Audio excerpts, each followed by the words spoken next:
So for step 23, attaching the steering linkage, I'm excited about this because this is the coolest thing. We've got a couple of E4 pieces at the M2, and then we're going to put it all together like this. But look how incredibly different this is to a regular Hornet steering system. In many ways, it's just completely night and day. This is going to be so much better than the typical, small tiny arms that go from the servo straight to the wheels. There's this whole system in between that should just make this way more stable. Love it. So there's quite a few things that we need to do. Obviously, we've got to grab our arms from the previous step. There are all of the hardware bits that we need, and of course, this came in bag B, a full set of ball bearings for this whole steering system, and then there's our steering pieces. So this is just too cool. So I'll set this up and we'll put this together.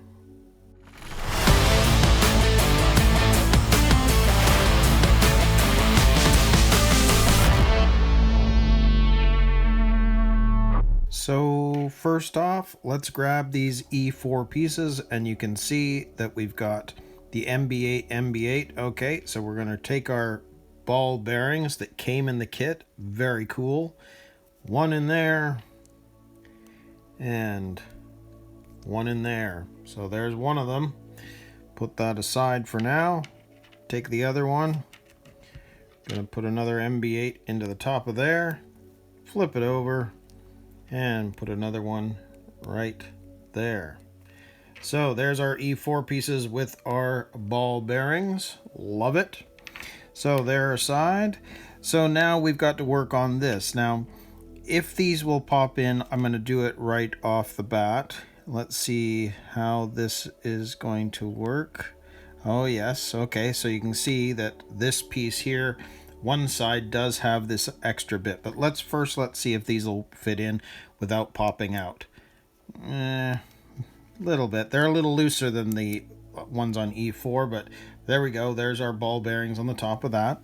So now we've got 3 things to put in. So let's work on the tiny one here. So this MB6, you can see, is quite a bit different in size there. So we'll take that little guy right there. It's going to get screwed into here. And as you can notice, you need to use a hex driver for this. So I'm going to see if this one, no, I need the slightly bigger hex driver. Okay. And we're going to stick that into that spot right there. So let's make sure that's going in straight. Yes, it is. So let's hold it this way because I think that's going to be easier.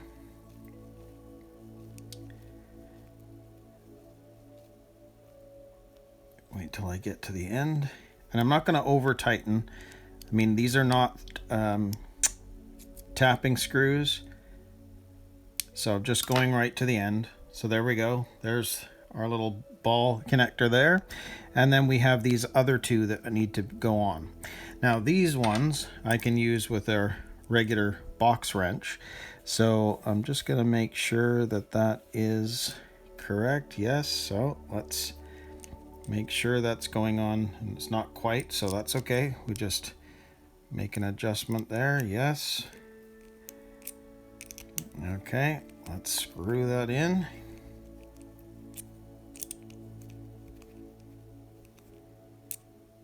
Yep.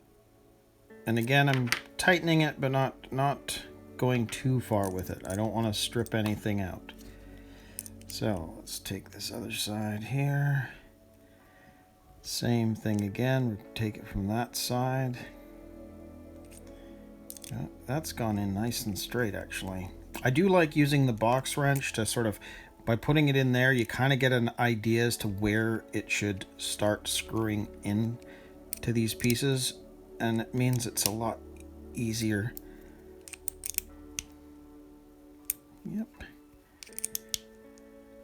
Yep. So there we go. There is this piece with all the different ball connectors attached. So what do we got left to do? Well, this now has to be screwed into these E5 4 pieces. So you can see that's going to get screwed in there. Now the way this is done, you can see that it's got a lip on it. So it's going to fit in like that, which means that we can take our flathead screw and let's make sure that that's going in okay. Yeah, okay, so I'm going to hold that this way.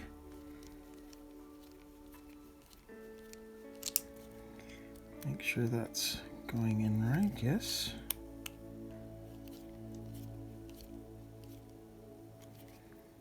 It's interesting how they're using that the flathead for this.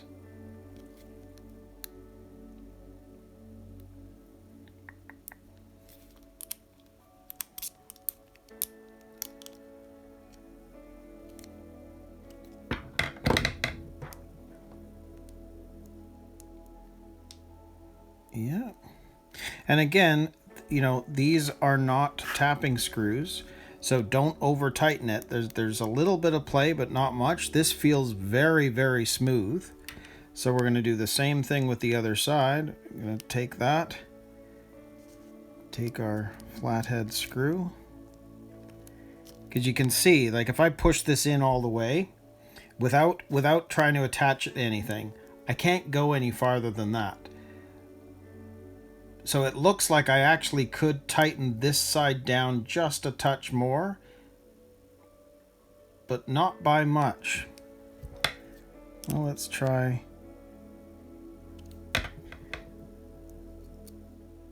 That kind of matches it up right there. So I won't go any farther than that because, again, you're going into this plastic. They're not tapping screws.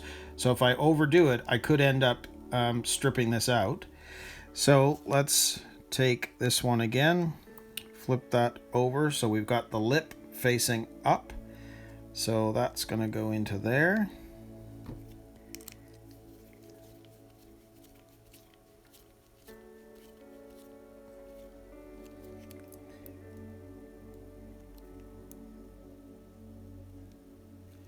And do it a bit more there.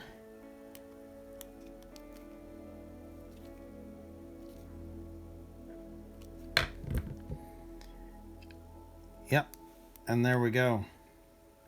So there is that part done. And this feels really, really smooth with those ball bearings. It's very cool. So now, last thing to do is you can see here, we've got this one. So this was B. So we're going to use the B linkage and note the direction of that center sort of screw. I don't even know what you call that bit. But that's for your wrench bit. That's on the threaded side. This is the longer shaft, so we know that that's got to be popped onto here. Let me see if I can do this by hand or whether we're going to need to do something else. No, I can do it by hand. This side, you can see that this is facing out, so we're now using the side that's got the longer non-threaded shaft. So let's put that one on.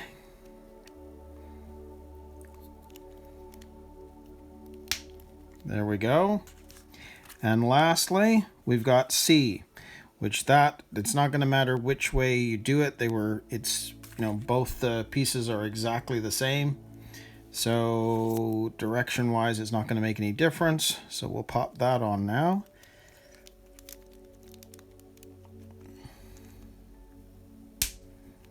There we go. So there is our steering linkage, what it should look like at this point. And this one is obviously facing down because that's going to face up towards the servo inside the chassis.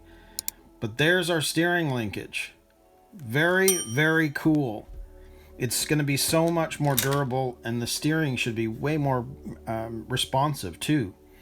Okay, so step 23 is complete. So we're going to move on to step 24 now and work on the front lower arms.